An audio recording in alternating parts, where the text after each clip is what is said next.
নরসিংদীর পাঁচদোনা টু ডাঙ্গা রোডে পুলিশ পরিচয় দিয়ে ডাকাতি করার সময় স্থানীয়দের হাতে আটক হয়েছে ৩ জন ডাকাত।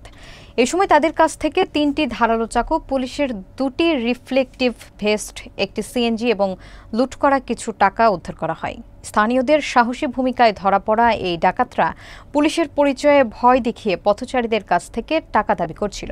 পরে স্থানীয় এক ইউপি চেয়ারম্যানের মাধ্যমে 999-এ খবর দিলে পুলিশ এসে আটককৃতদের থানায় নিয়ে যায়। বিস্তারিত দেখুন এস আলমের তথ্যচিত্রে। নরসিংদীর পাঁচদোনা থেকে ডাঙ্গা রোডে পুলিশ পরিচয়ে ডাকাতির ঘটনা ঘটাতে গিয়ে 3 জন ডাকাতকে হাতে নাতে আটক করেছে স্থানীয় জনতা। আটককৃত ডাকাতরা হলেন মোহাম্মদ আরিফুল ইসলাম আরিফ, আলমগীর হোসেন এবং শামীম। স্থানীয়রা জানান, এই ডাকাতরা নিজেদের পুলিশ পরিচয় দিয়ে ভয় দেখিয়ে পথচারীদের কাছ থেকে টাকা দাবি করছিল। সন্দেহ হলে এলাকার লোকজন দ্রুত তাদের ধরে ফেলেন এবং পাঁচদোনা ইউনিয়ন পরিষদের সাবেক চেয়ারম্যান মনির হোসেন 999-এ ফোন করে বিষয়টি জানান।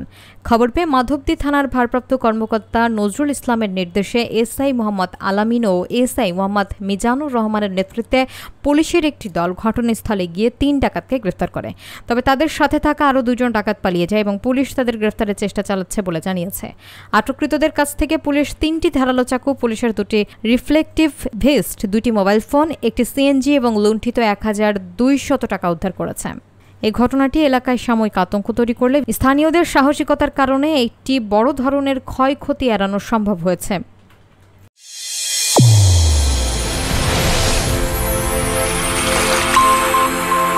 চ্যানেল A1 হৃদয়ের স্পন্দন।